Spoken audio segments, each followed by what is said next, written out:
우리가 이 말씀을 보시면 이 예수님께서 처음 기적을 행하는 사건이라고 성경은 얘기하고 있습니다. 근데 이것은 단순한 어떤 기적을 행하는 사건이 아니라 표적이라고 나와 있죠.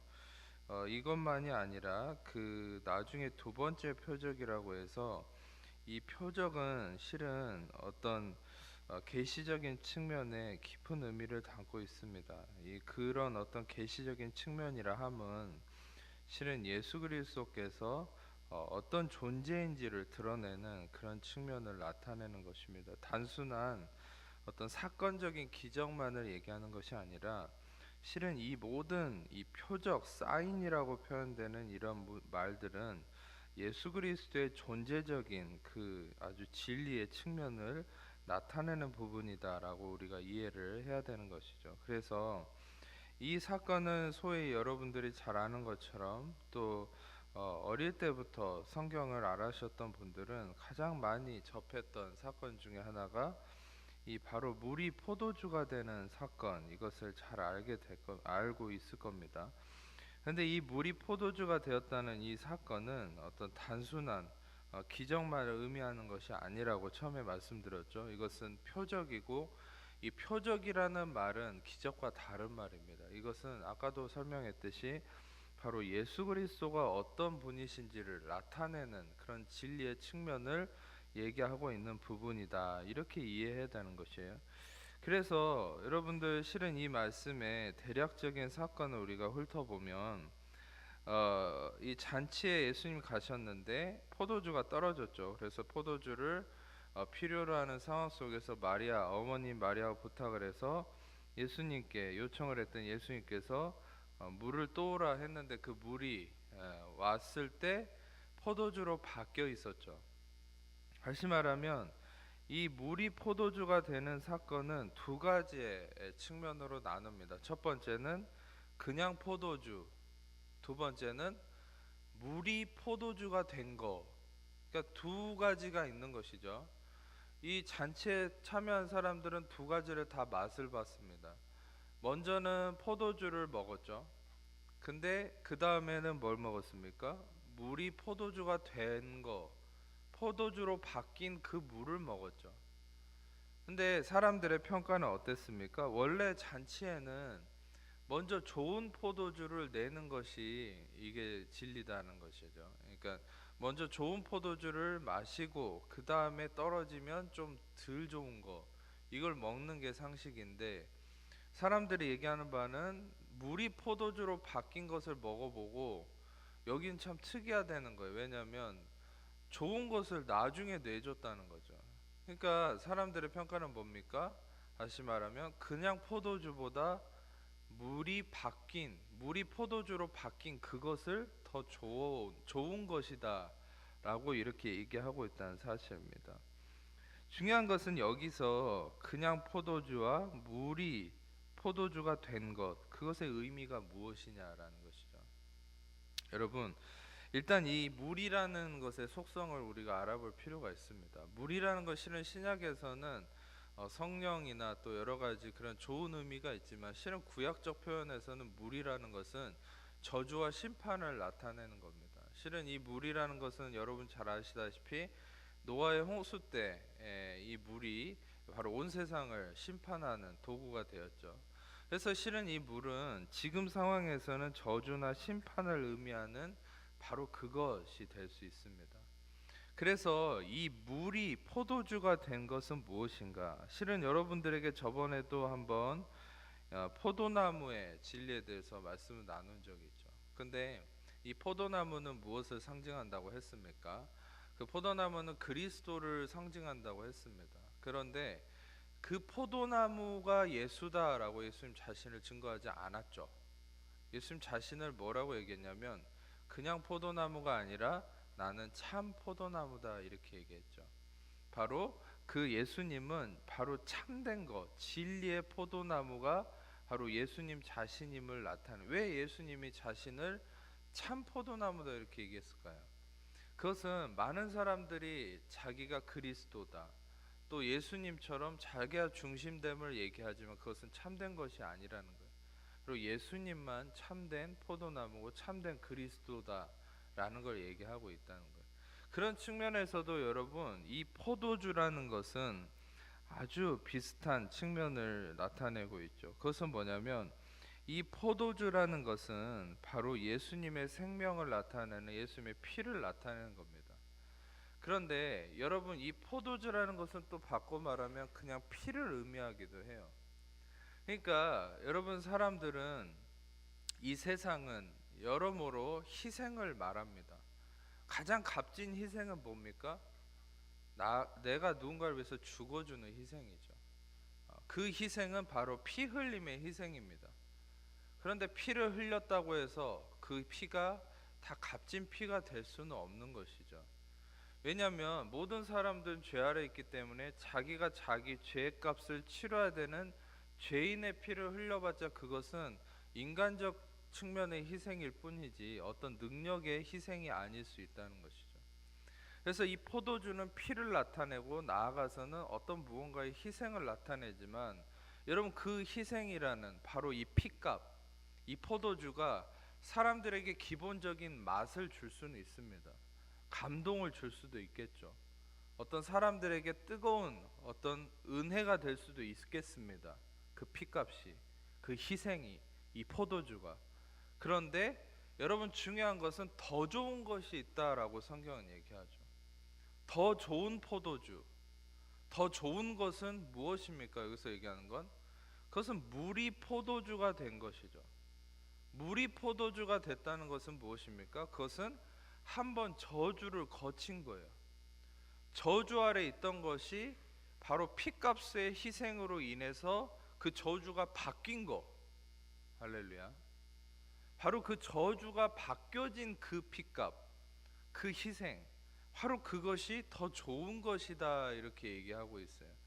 여러분, 중요한 것은 우리가 그냥 피 흘림의 희생, 그것도 감동이 될 수는 있겠죠. 그러나 여러분, 물이라는 저주를 거쳐서 바로 그 피값으로 인한 희생으로 인한 그 포도주, 그것은 무엇을 나타냅니까? 저주를 거친 희생, 그것은 바로 예수 그리스도의 희생인 것이죠. 아멘. 아멘. 여러분, 이 말씀에 대해서 갈라디아 3장 13절 14절을 보겠습니다. 갈라디아서 3장 13절 14절 같이 읽겠습니다. 그리스도께서 우리를 위하여 저주를 받은 바 되사 율법의 저주에서 우리를 속량하셨으니 기록된 바 나무에 달린 자마다 저주 아래 있는 자라 하였습니다. 이는 그리스도 예수 안에서 아브라함의 복이 이방인에게 미치게 하고 또 우리로 하여금 믿음으로 말미암아 성령의 약속을 받게 하려 함이라. 바로 그리스도께서 우리를 위해서 저주를 받으셔서 율법의 저주에서 우리를 속량하셨기 때문에 우리가 아브라함의 복이 이방인에게 미치고 우리가 그 믿음으로 말미암아 약속을 받는 자가 되었다. 아멘. 바로 이 저주가 바로 가장 좋은 것으로 바뀐 거, 바로 이 저주인 물이 포도주가 된 거, 그냥 피 흘림이 아니라 저주로 인한 바로 생명의 이름, 바로 이 사건, 십자가로 인한 이 사건이 우리에게는 가장, 또 우리에게뿐만 아니라 이것이 바로 모든 사람을 유익하게 하고 시원케 하고 모든 사람이 가장 최고의 맛을 누리게 하는 바로 그 사람들이 갈망하는 진리라는 것이. 아멘. 세상은 피 흘림의 희생을 갈망하죠. 감동적인, 실제로 설교 중에 맨 예화나 감동적인 얘기 하신 분들 많습니다. 근데 여러분, 십자가만큼 가장 아름다운 감동이 어디 있습니까? 예화, 그 예화, 우리가 왜 감동적인 스토리를 찾습니까? 바로 이 희생, 피 흘림을 원하는 것이죠. 근데 정작 이 피 흘림은 이미 우리 안에 있는데 이 진리를 깨닫지 못하는 것이죠. 중요한 것은 여러분, 우리가 이 사건 중에서도 이것을 한 가지 초점을 봐야 되는 게, 바로 이 진리를, 이 사실을 알고 있는 자들이 누구였습니까? 물이 포도주로 바뀌었다는 사실을.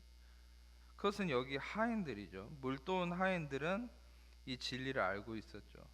이 물도온 하인들은 알더라, 이렇게 얘기하죠. 요한복음 2장 9절에 다시 넘어가서, 물도온 하인들은 무엇을 나타냅니까? 성경에서 꼭 이름 없는 종들을 가리키는 것은 그것은 성령님을 의미합니다. 뭐 구약이든 신약이든.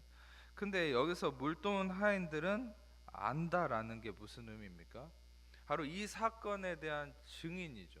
예. 잘 생각해 보세요. 이 물이 포도주로 바뀐 것은 실은 하인들만 알고 있어요. 예, 예수님하고. 그 누구도 모릅니다. 그 말은 뭡니까? 이 하인들이 증인이라는 거죠. 맞죠? 근데 여러분 여기에 대해서 말씀을 한 가지 찾아보겠습니다. 요한복음 15장 26절 앞에 보세요. 그냥 스크린 보세요. 요한복음 15장 26절 시작. 내가 아버지께로부터 너희에게 보낼 보혜사 곧 아버지께로부터 나오시는 진리의 성령이 오실 때 그가 나를 증언하실 것이요. 스크린 띄어졌습니까? 요한복음 15장 26절입니다. 이 진리의 성령이 누구를 증언한다라고 얘기합니까? 바로 예수님을 증언한다 얘기하죠. 이 증언한다는 것은 마르티레오라는 말인데 이것은 목격자, 바로 증언을 하다, 증인이 되다는 얘기입니다. 그러니까 바로 성령님은 무엇 때문에 우리에게 오신 겁니까? 소위 말하는 맨날 그 기적이나 행하고 뭐 막 쓰러지게 하고 그게 본질이 아니에요. 제가 여러분과도 전에도 나눴지만 성령님의 놀라운 역사, 기적과 그 능력을 저는 전적으로 찬성하고 저도 많이 경험을 했고 그걸 또 기뻐하는 사람입니다. 그런데 중요한 건 그 본질을 잃어버리면 안 돼요. 성령님은 말씀에 정확히 무엇 때문에 이 땅에 오셨다고 얘기합니까? 이 보혜사는 바로 예수님을 증언하시기 위해서 오셨다는 것이죠. 아멘. 예수님을 증언한다. 이 마르티리오란 말이 뭔 말이에요? 바로 성령님이 증인이라는 거예요. 성령님이 예수님에 대한 모든 것의 증인이라는 거예요. 그래서 요한복음 2장에도 바로 이 하인들은 증인이다. 바로 이 하인들은 성령을 나타내죠. 다시 말하면 성령님은 무엇을 증언하시는 겁니까? 바로 물이 포도주가 됐다는 걸 증언하는 거예요. 할렐루야. 이게 무슨 말인지 아시겠습니까? 여러분 성령께서 여러분에게 뭘 알려주시겠습니까? 성령님께서 여러분에게 무엇을 깨닫게 해주시는 분입니까? 바로 물이 포도주가 됐다는 것. 그것이 무엇입니까? 바로 우리에게 임할 저주가 예수님의 십자가의 대신 그 저주가 임함으로 우리에게는 그 십자가가 생명이 되었다는 것. 바로 그 피가 생명이 되었다는 이것을 성령님은 우리에게 늘 증언하시고 그것을 가르치시고 그것을 통해서 우리가 매일의 삶 속에 생명을 누리게 하기 위한 것이 바로 성령의 뜻이고 여러분 안에 계신 성령님이 늘 말씀하시는 핵심인 거예요. 아멘. 여러분 그래서 우리가 성령의 그 뜻 안에서 이 복음의 진리의 말씀 안에 있으면 바로 성령님과 함께 걷는 삶이 되는 것이죠. 갈라디아서 5장에 뭐라고 말씀하십니까? 만일 너희가 성령의 인도하시는 바가 되면 율법 아래 있지 않겠다 이렇게 얘기하죠. 너희가 만약에 육체의 욕심을 이루지 아니하려거든 성령을 따라 행하라 이렇게 말씀하시죠. 많은 사람들 그거를 보면서 또 내가 성령을 따라 행해야 되니까 뭘 해야 되나 doing의 의미로 이렇게 이해를 하는데 정확히 영어로도 거기 말씀 갈라디아서 5장 말씀은 성령을 따라 행하라는 것은 walking in the spirit이라고 되어 있어요. walking in the spirit. 다시 말하면 그것은 성령 안에서 성령님과 함께 걸어가는 거예요. 그러니까 성령님과 함께 걸어간다는 게 뭐예요? 성령님이 보여주신 이 십자가의 진리 안에서 걸어가는 거예요. 아멘. 십자가의 진리 안에서 걸어간다는 게 뭐예요? 내가 맨날 십자가 지고 내가 고통당하고 당하는 그런 삶이 아니라 이미 저주가 생명이 된 이미 그 십자가의 피 흘림의 희생으로 인해서 저주가 생명으로 바뀐 그 진리를 내가 믿음으로 누리고 내가 그 진리 안에 있음을 믿고 그 믿음으로 나아가는 삶이 바로 성령님과 함께 걸어가는 삶이라는 거예요. 아멘. 여러분 더 이상 여러분들이 뭔가 막 행해서 성령의 열매를 맺으려 하고 뭔가 성령님께 만족시켜 드리려는 이런 잘못된 율법주의적인 삶이 아니라 이미 십자가를 통해서 저주가 생명으로 바뀐 것이 여러분의 존재입니다. 아멘. 그러면 나는 누굽니까? 나는 이미 십자가를 통해서 나에게 임해야 될 신명기 28장에 어마어마한 저주가 쓰여 있어요.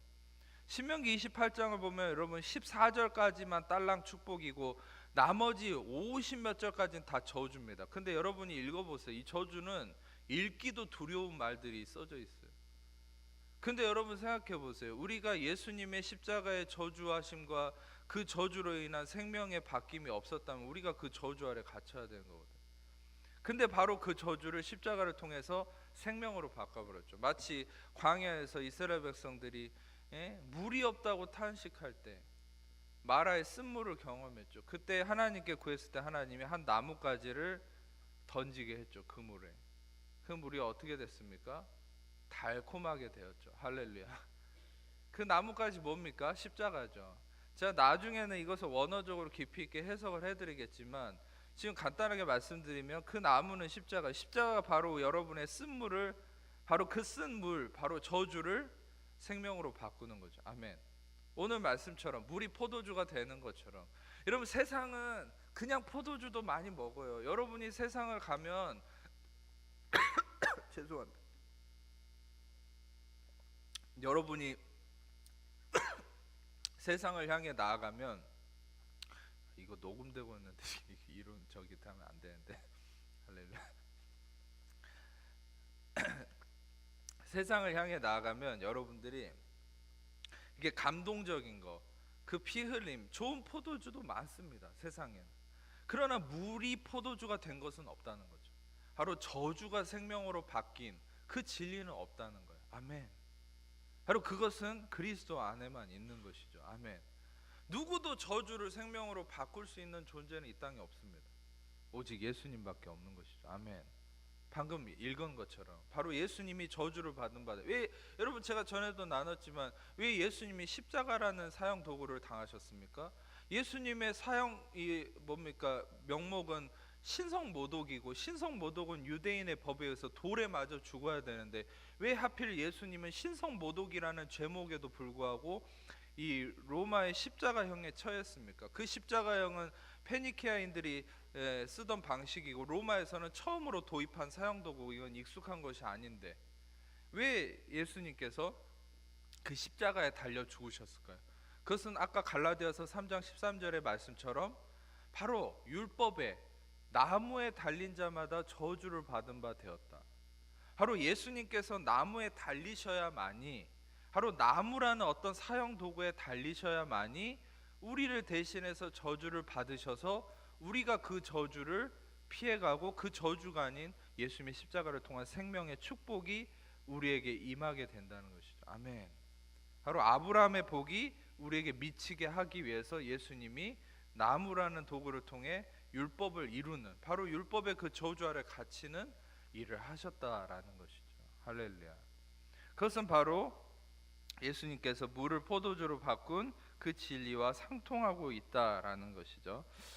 말씀을 좀 더 깊이 있게 보면 여러분, 이 포도주라는 것은 실은 또 아까도 말씀드렸듯이 피를 의미한다 했죠. 어떤 생명의 희생의 피.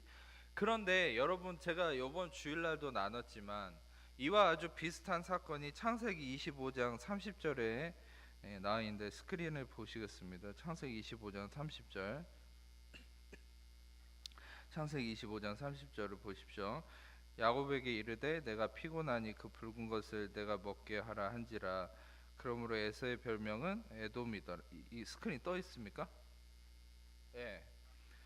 이 붉은 거 다시 말씀드리지만 팥죽이 아니라고 그랬죠. 성경 어디에도 팥죽이라는 말은 없습니다. 누가 만들어낸 말인지 모르겠어요. 신기하게. 근데 붉은 것을 먹게 한다. 근데 히브리어 원어로는 이 붉은 것이란 말은 아돔이라는 말이에요. 아돔. 그러니까 아돔이란 말은 말 그대로 붉다라는 말이고, 이 아돔이라는 붉은 것은 아담에서 나왔어요. 그러니까 이 아담이라는 이 존재는 바로 피를 가지고 있는 붉은 자죠. 이 에서가 원했던 그 붉은 것은 무엇입니까? 바로 에서는 그리스도의 그 공로의 피를 부인하고 바로 인간의 저주의 상징인 아담의 그 피, 바로 인간의 죄가 묻어있는 그 피를 원한 것이죠. 그 피값. 인간의 죄의 피값은 아무리 아름다워 보여도 그것은 결국 죄의 결과를 낳은 것뿐입니다. 우리 마음에 자잘한 희생의 감동을 줄지 모르지만 그것이 생명에 이르지는 못한다는 거예요. 아담의 저주의 피값을 이 에서는 원했죠. 그런데 여러분, 중요한 것은 이 말씀과 아주 상통하는 또 한 가지 사건이 있습니다. 그것은 창세기 4장 10절입니다. 창세기 4장 10절을 보세요. 이르시되 내가 무엇을 하였느냐, 내 아우의 피소리가 땅에서부터 내게 호소한다, 이렇게 얘기하죠. 이것은 아벨이 가인에게 맞아 죽은 사건이죠. 그러면 아벨의 피가 땅에서 호소한다라고 하나님 지금 말씀하고 계시지 않습니까? 이 아벨의 피가 호소한다라는 게 뭘까요? 피는 말을 합니다. 여러분, 아주 재밌는 사실은 피는 그냥 이렇게 흘려지고 마는 것이 아니라 성경이 얘기하는 바는 피가 소리를 친다는 거예요. 실제로 그 범죄를 수사하는 사람들도 그 피가 소리를 낸다, 이런 얘기를 하는 사람도 있어요. 그러니까 다시 말하면 살인자들은 살인을 저지르고 잠을 제대로 못 자요. 왜? 그 죽인 사람들의 핏소리가 늘 들리기 때문에. 근데 성경에서도 이 아벨의 핏소리가 들린다라는 거죠. 근데 이 아벨의 핏소리는 뭐겠습니까? 아벨은 그 핏소리를 통하여서 내가 억울하다라고 얘기하겠죠. 또 한 가지는 아벨은 그 핏소리를 통해서 복수를 선포하고 있는 거예요. 나의 억울함을 호소하면서 복수를 해달라는 얘기를 하는 것이죠. 그런데 이와 더불어서 이 히브리서 12장 24절을 보십시오. 히브리서 12장 24절을 보시면 새 언약의 중보자이신 예수와 및 아벨의 피보다 더 나은 것을 말하는 뿌린 피니라. 예수의 피가 뿌려졌을 때 그것은 아벨의 피보다 더 나은 것을 말한다, 이렇게 얘기해요. 심지어 아벨은 의인이라고 얘기했습니다. 성경에 옳은 사람이다, 의인이다. 근데 이 아벨도 피가 뿌려졌을 때는 그 피가 복수를 얘기하는 피였다는 것이죠. 근데 이 아벨의 피보다 예수님의 뿌린 피가 더 나은 것을 말한다라는 것은 무슨 의미입니까? 그것은 복수가 아닌 바로 용서의 은혜를 선포하고 있다라는 것이죠. 할렐루야. 바로 여러분, 이 세상은 아무리 그 포도주가, 그 뿌린 피가 희생이 아름다워 보일지라도 그 피는 결국 복수를 얘기하는 피라는 거예요. 나의 억울함을 호소할 뿐인 거라는 거죠. 근데 예수의 피는 무엇입니까? 예수님의 피는 바로 저주를 생명으로 바꾼 생명의 피고, 그 피는 바로 모든 것을 용서하는 바로 그 은혜의 피가 바로 예수의 피다라는 것이죠. 그 피가 바로 우리에게 뿌려졌고, 바로 그 피가 우리에게 날마다 선포하는 것은 무엇입니까? 그 피가 날마다 여러분과 저에게 선포하고 있는 그 메시지는 무엇입니까?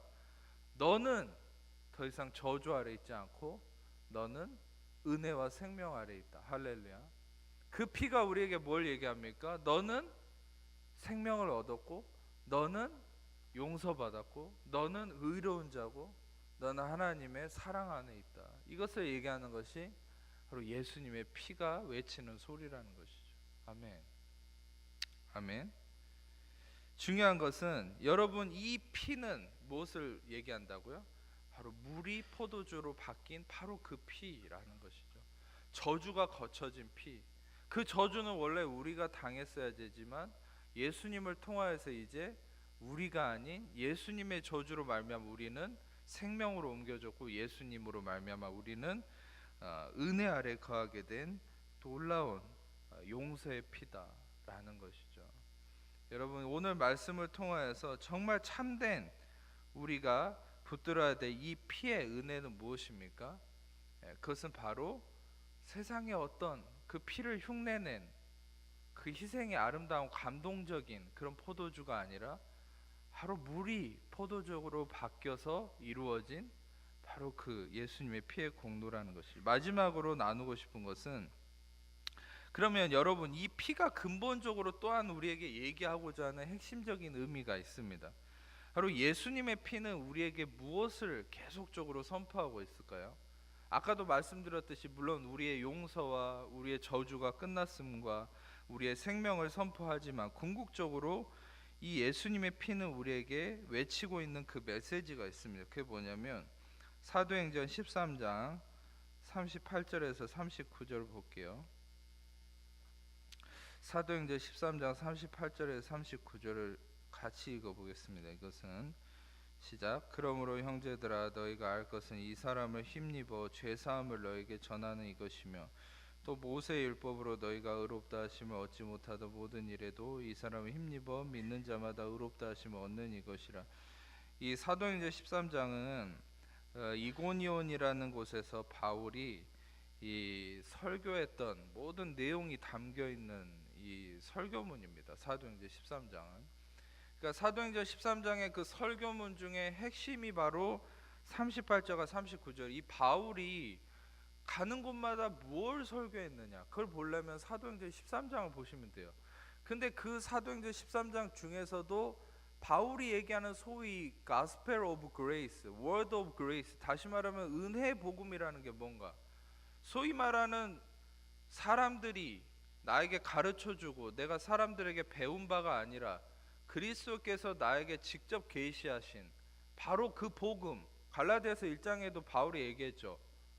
내가 너에게 전한 복음 위에 다른 복음을 전하면 다 저주를 받을지어다, 이렇게 얘기하면서까지 그 바울이 주장했던 그 복음의 핵심이 뭐냐라는 거예요.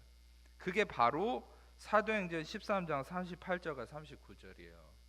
두 가지로 일축하면 바로 이 핵심은 그겁니다. 예수님으로 말미암아 죄 사함을 받는 것과 또 한 가지는 그 이름으로 말미암아 의롭다함을 얻는 것이죠. 그런데 여기서 한 가지 수식어가 있죠. 39절에 그것은 모세의 율법으로는 의롭다 하심을 얻지 못했지만 오직 그 예수님으로 말미암아 의롭다 하심을 얻었다. 이게 핵심입니다. 그러니까 여러분, 우리는 진짜 복음이라는 것은 죄 사함만 있는 것이 아니에요. 실은 바로 예수님으로 말미암아 그 피로 말미암아 율법이 이루지 못한 그것이 무엇입니까? 의롭다함이죠. 그것을 예수님으로 말미암아 의롭다함을 얻었다. 이것이 복음의 핵심인 거예요. 아멘. 이것이 바로 바울이 갈라디아서 1장에 얘기했던 사람에게 받은 것도 아니고 배운 것도 아니라 내가 그리스도께서 직접 나에게 계시하신 바로 은혜의 복음. 사도행전 20장에는 바로 바울이 뭐라 했습니까? 제가 왜 바울을 계속 얘기하는 줄 아십니까? 우리는 실질적으로 사도행전 29장을 써나가는 사람들이에요. 믿으세요? 아멘. 여러분들, 우리는 사도행전 29장을 써나가는 사람들이죠. 그런 사람들이 여러분 사도행전 28장에 뭘로 마무리했습니까? 바울이 자기 셋집에서 2년 동안 하나님 나라의 복음을 거침없이 전하다가 사도행전 28장이 끝나죠. 그럼 어떻게 하란 말입니까? 29장에 이어서는 바로 그것을 이어서 우리가 하란 얘기죠. 근데 우리는 바울의 사역을 그대로 이어가야 되는 사명이 있는 사람들이 우리 모두가. 아멘. 근데 그래서 우리가 바울이 뭘 했는지 알아야죠. 바울이 전했던 복음이 뭔지를 알아야죠. 바울이 전했던 복음이 뭡니까? 사도행전 20장에 뭐라 했습니까? 나의 달려갈 길과 주 예수께 받은 사명 곧 그 은혜의 복음을 증거하면 나의 생명을 조금 더 귀한 것을 여기지 않겠다. 아멘. 은혜의 복음이죠. 바울은 늘 자기 복음을 은혜의 복음이라고 얘기합니다. Gospel of Grace. 심지어는 그 20장에 또 그 수많은 목회자들이 있는 가운데서 목회자들에게 선포하죠. 지금 내가 여러분을 주와 및 그의 은혜의 말씀에 부탁한다. 그 은혜의 말씀이 능히 여러분을 든든히 세우고 기업이 있게 하겠다. 이런 말씀을 선포하거든요. The word of grace. 그러니까 모든 이 바울의 초점은 은혜의 말씀, 은혜의 복음의 핵심이 있어요. 그럼 바울의 이 복음, 은혜의 복음은 무엇이냐는 거예요. 그게 바로 사도행전 13장 38절과 39절이 그 핵심을 얘기한 거예요. 바로 예수의 피로 말미암은 죄 사함과 그 피로, 율법으로는 의롭다함을 얻지 못하지만 그 피로, 그 이름으로만이 의롭다함을 얻는 바로 이 진리, 이것이 바로 은혜의 복음이라는 것이죠. 아멘. 소위 어떤 이단들이 얘기하는 것처럼 무조건 죄 지어도 괜찮아요, 다 용서받으니까, 이런 말도 안 되는 논리를 핵심으로 전하는 게 은혜의 복음이 아니라 그냥 내 마음대로 신앙생활 해도 돼요, 뭐 마음대로 해도 됩니다, 다 용서하셨으니까, 이런 말도 안 되는 이런 이단들의 논리를 얘기하는 것이 은혜의 복음이 아니라, 은혜의 복음은 요한복음 1장 17절에서도 얘기하지 않았습니까? 율법은 모세로부터 말미암아 주어졌지만 은혜와 진리는 예수 그리스도로 말미암았느니라. 즉 율법은 모세로 인해서 주어진 것이지만 은혜와 진리는 인격으로 표현됐어요. 한 가지 단수 동사로 써졌다 했죠. 은혜가 진리고 진리가 은혜인데 그 은혜와 진리가 예수 그리스도로 말미암아서 왔다. 즉 은혜는 예수 그리스도 그 자체인 것이에요. 아멘. 여러분들이 저를 통해서 알아야 될 핵심적인 진리가 있어요. 그 뭐냐면 은혜는 소위 교회에서 이 은혜를 너무 가볍게, 이게 가장 큰 문제입니다. 교회 안에서 이 은혜라는 진리가 가벼워져 버렸어요. 왜요? 말만 하면 그냥 다 은혜요. 은혜롭게 합시다. 은혜가 중요하죠. 은혜. 근데 실제로 그 은혜가 뭔지를 모르는. 은혜가 뭡니까? 바로 그 은혜가 예수 그리스도입니다. 아멘. 은혜는 가벼운 것이 아니에요. 바로 그 예수 그리스도의 영광이죠. 영광은 히브리어로 가바드라는 말인데, 이건 경배하다는 말도 있고 존경하다는 말도 있는데, 이 카보드라는 말은 굉장히 무겁다라는 거거든요. 영광은 되게 무거운 거예요. 값어치 있는 거고. 이 은혜는 영광스러운 겁니다.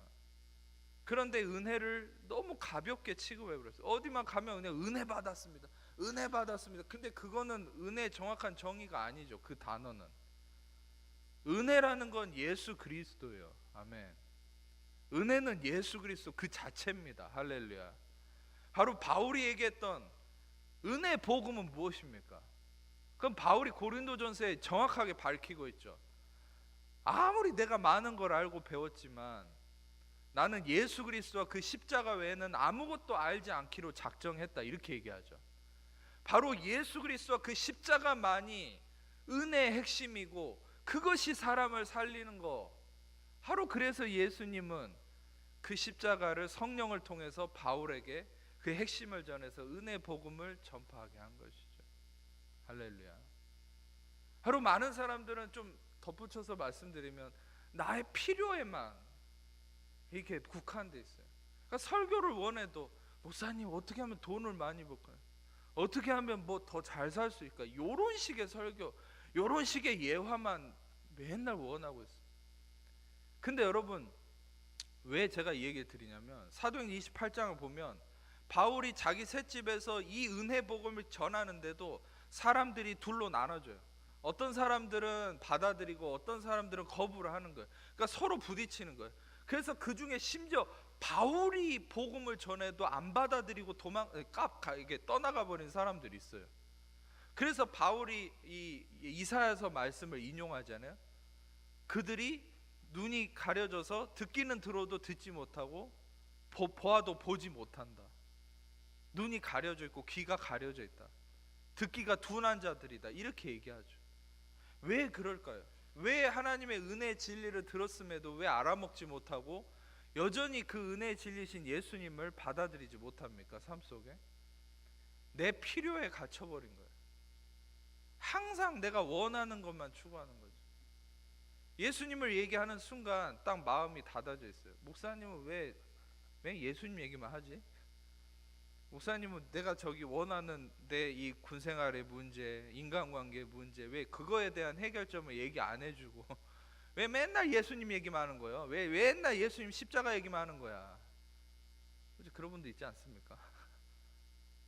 여러분, 그러나 그런 설교가 여러분을 해결해 줄 수 없는 거예요. 여러분 다시 한번 기억하세요. 여러분, 노뱀 사건도 그렇고 아까 쓴물을 단물로 바꿔준 그 진리의 그 중심에 뭐가 있습니까? 바로 나뭇가지가 있었죠. 바로 십자가가 있는 거예요. 그리고 예수와 그 십자가만이 여러분들의 모든 문제를 해결할 수 있다는 것이에요. 아멘.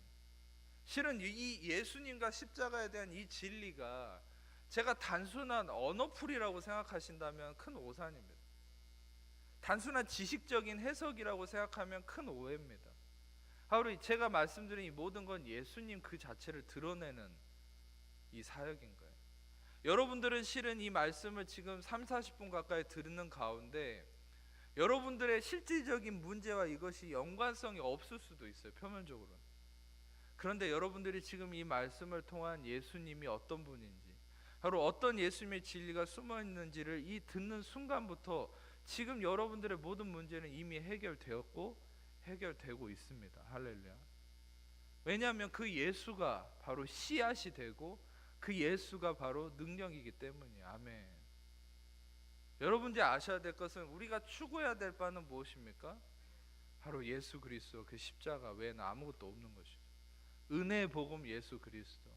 바로 그 예수님의 이름으로 말미암아 죄사함 받고 그의 피로 말미암아 의롭다함을 얻는 이 진리 안에서만 여러분들이 참된 자유와 은혜를 누릴 수 있다는 것이죠. 할렐루야. 그래서 여러분이 추구해야 될 바가 무엇입니까? 오늘 또 집에 가서 여러분들이 하나님, 나는 도대체 언제 이 문제가 해결될 겁니까? 이런 식의 기도가 아니라 여러분들은 늘 기도를 하든 뭘 하든 바로 오늘 말씀에서 들은 이 진리를 선포하세요. 나의 문제가 어떻든 상관없어요. 바로 예수님이 이미 저주를 받으셔서 우리는 그 저주에서 해방되었다. 그 예수의 피로 우리는 생명을 얻었고 죄사함을 얻었고 의롭다함을 얻었다. 이 믿음을 선포하세요. 할렐루야. 더 이상 해달라는 기도 그만 좀 하시고 이제는 그리스도 안에서 이미 이루어진 그 진리를 선포하세요. 그러면 여러분들 안에 이미 이루어진 그 진리가 여러분 삶에 나타나게 될 거라는 거예요. 아멘. 제가 예전에 존경했던 조영기 목사님도 그런 얘기를 했죠. 조영기 목사님의 수많은 그런 어떤 좋은 메시지들이 있지만 제가 가장 좋아했던 메시지는 기도하는 법이에요. 그게 뭐냐면 조영기 목사님은 처음에는 간구하라고 얘기해요. 우리가 필요한 거 있으면 구하라는 겁니다. 근데 어느 정도 구하고 나서는 이제 그때부터는 믿음을 선포해야 된다는 거예요. 맨날 구하기만 하면 안 돼요. 어느 정도 구했으면 이제는 이렇게 선포해야 돼요. 하나님, 그리스도를 통해서 이미 나에게 이루어졌음을 믿습니다. 이제 그 믿음으로 말미암아 내 삶에 나타내 주옵소서. 이렇게 기도해야 되는 것이죠. 이미 예수님의 십자가를 통해 여러분이 구하고 원하는 거 다 이루어졌습니다. 아멘. 그럼 여러분도 우리가 해야 될 것은 이루어진 예수님의 십자가의 공로를 믿고 그 믿음 안에서 믿음을 선포하세요. 아멘. 현상적으로 보이지 않는다고 해서 그냥 맨날 구걸하듯이 그것이 아니라 마지막으로 이것만 좀 여러분한테 따갑게 느껴질지 모르지만 전 진리를 선포하는 겁니다. 잘 들어보세요. 여러분들이 예를 들어서 끝까지 해주세요 이 기도만 하면 그럼 궁극적으로 예수님의 십자가를 부인하는 겁니다. 왜? 예수님 십자가에서 다 이루었다. It is finished. 테텔레스타이 쿨라 다 이루었다. 예수님이 다 이루었다 얘기했다는 거 여러분의 모든 과거 현재 미래 모든 문제를 다 해결했다는 거예요. 아멘. 근데 그거를 여전히 나는 미완성이라고 생각하고 해주세요 이것만 외치고 있으면 그건 예수님의 다 이루신 십자가의 완성된 공로를 부인해버리는 꼴이 되는 거예요. 진짜 믿음은 뭡니까? 바로 십자가에서 이루어진 걸 믿는 거예요. 할렐루야. 십자가에서 뭘 하셨습니까? 다 이루셨어요. 여러분의 질병, 관계, 지금 고민하는 모든 문제, 눈에 보이는 것은 여러분 자 시간이 좀 갔지만 이것만 확실히 말씀드릴게요. 눈에 보이는 거는 사실입니다. 팩트예요. 근데 우리는 이면에 진리라는 게 있어요. 여러분 사실은요 눈에 보이는 거고 우리가 그럴듯하게 보일 수 있어요. 근데 진리라는 것은 뭐냐면 바로 진리라는 건 그 사실이 변화되는 것이 바로 진리입니다. 아멘. 하나님의 말씀은 진리라고 그랬죠. 진리는요 사실을 바꾸는 거예요. 할렐루야. 여러분의 질병은 사실일 수 있어요. 여러분의 돈이 없는 거 사실일 수 있어요. 여러분의 연약한 육체, 잘못된 관계, 깨어진 문제들 다 사실일 수 있어요. 그러나 그 사실이 내 인생을 좌지우지 할지 못해요. 진리가 임할 때 그 사실이 바뀌어지는 거예요. 어떻게? 관계가 회복되고 재정이 채워지고 질병이 회복되고. 할렐루야. 바로 그 진리는 사실을 바꾸는 힘이기 때문입니다. 아멘. 말씀은 진리고 그 진리는 예수 그리스도라고 말씀하셨죠. 아멘. 바로 우리가 예수님을 추구해야 되는 바는 그거예요. 바로 진리이신 예수님이 여러분의 그 사실을 바꿀 수 있기 때문입니다. 아멘. 바뀌어지지도 않고 바꿀 수도 없고 그냥 아무것도 할 수 없는 그 허상뿐인 사실에 치우치지 말고요. 세상 사람들은 이 팩트에 갇혀서 산다니까요. 그러나 우리 크리스천들은 이 팩트를 뒤집어 엎는 진리 안에 거하는 자가 여러분과 저예요. 아멘. 그게 바로 예수의 능력인 거고요. 아시겠습니까? 바로 여러분들 우리가 붙드는 거 그 말씀의 진리, 그것은 사실을 바꾸는 힘이기 때문입니다. 그래서 여러분 그 사실을 뭐가 바꿉니까? 완성된 진리. 그래서 사실은 지금 눈앞에 여러분 고민하는 문제가 그대로 있죠. 그럼 우리는 육신에 이끌려서 뭐가 이루어진 거야? 이루어졌다라고 선포하고 싶은 마음이 여기에 생각도 안 나죠. 근데 여러분 그거는 또 순종을 하는 거죠. 순종의 차원인 거죠. 나를 내던지는 거죠. 그래서 그거는 사실일 뿐인 거예요. 그러나 진리는 어떻게 되는 겁니까? 완성된 십자가의 공로를 선포할 때 그 사실이 진리로 바뀌는 거예요. 어떻게 바뀌어요? 질병이 있지만, 문제가 있지만 예수님이 십자가를 통해서 난 이미 해결받았습니다. 치유받았습니다. 나는 회복됐습니다. 이 진리, 십자가의 진리를 완성된 공로를 선포할 때 그 사실이 바뀌어지게 되는 거예요. 아멘. 바로 이게 진리를 경험하는 성도의 삶인 것이죠. 여러분 오늘부터 그 진리를 선포하십시오. 아멘. 완성된 십자가 공로를 선포하세요. 더 이상 팩트에 매이지 말고 예수님의 십자가의 이루심을 근거로 사십시오. 내가 이미 다 얻었다라는 믿음을 가지세요. 아멘. 그것을 선포하세요. 그러면 그 사실이 바뀝니다. 아멘. 안 바뀌면 찾아오세요. 할렐루야. 그것이 바로 예수님의 능력인 것이죠. 아멘. 기도하겠습니다. 이 시간에 함께 합심해서 좀 잠깐 기도했으면 좋겠습니다. 하나님 감사합니다. 이 시간에 합심해서 기도할 때 주님 앞에 주님 나의 마음을 주님께 드립니다. 주의 믿음으로 말미암아 완성된 십자가 공로의 진리를 선포합니다.